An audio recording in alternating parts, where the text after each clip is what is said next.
Donc voilà l'effet teinte saturation. Vous pouvez le trouver dans Effets, Correction colorimétrique, teinte saturation.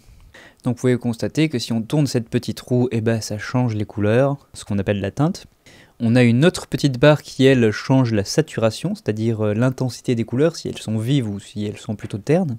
Si on est d'un côté, ça devient même franchement dégueulasse, et de l'autre, c'est du noir et blanc, quoi. Et en dessous, on a un petit réglage qui est la luminosité du plan.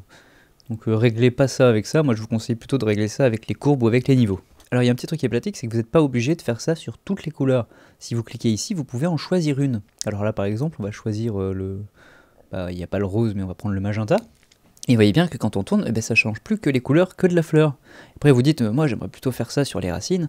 Et bien regardez là, toutes les petites flèches qui se sont créées. Vous voyez que en fait c'est les bords des couleurs que vous allez changer. Donc vous voyez qu'en haut c'est les couleurs normales et en bas c'est ce que ça va changer sur les couleurs normales. Vous voyez que ça change surtout sur ce qui est rose, voire un peu violet ou rouge. Vous voyez qu'en fait ça le transforme en bleu cyan et c'est effectivement ce qu'on a à l'image. Et vous pouvez bouger ces flèches parce que pour ajuster ce truc qui n'est pas hyper précis finalement de juste donner le nom de la couleur. Vous pouvez vous faire ça à l'œil nu en voyant ce que vous faites. Vous pouvez tirer les flèches d'un côté et de l'autre et finalement on a beau être dans l'onglet magenta, maintenant c'est le vert des tiges des fleurs qu'on est en train de modifier quoi. N'est-ce pas merveilleux? Alors je peux vous donner une petite astuce pour faire ça proprement. Vous poussez la saturation à fond de balle, là où c'est bien dégueu, et comme ça vous voyez bien les bords des zones que vous délimitez. Et après vous remettez la saturation normale et ça se verra pas.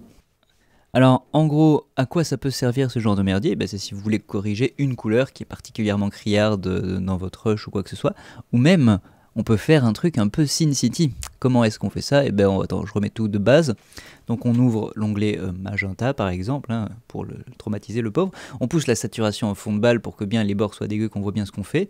Et en fait, vous voyez les petits triangles là, ils délimitent la zone dans laquelle on va modifier des choses. Mais si on la tire jusqu'au bout, elle vient toucher l'autre bord. Donc en fait, ça change tout, comme la saturation normale sans qu'on ait choisi une zone particulière. La petite astuce, c'est qu'on va juste déplacer l'autre bord pour que en fait, la seule zone qui change pas, ce soit le rose des fleurs. Et qu'est-ce qui se passe quand on baisse la saturation à fond de balle?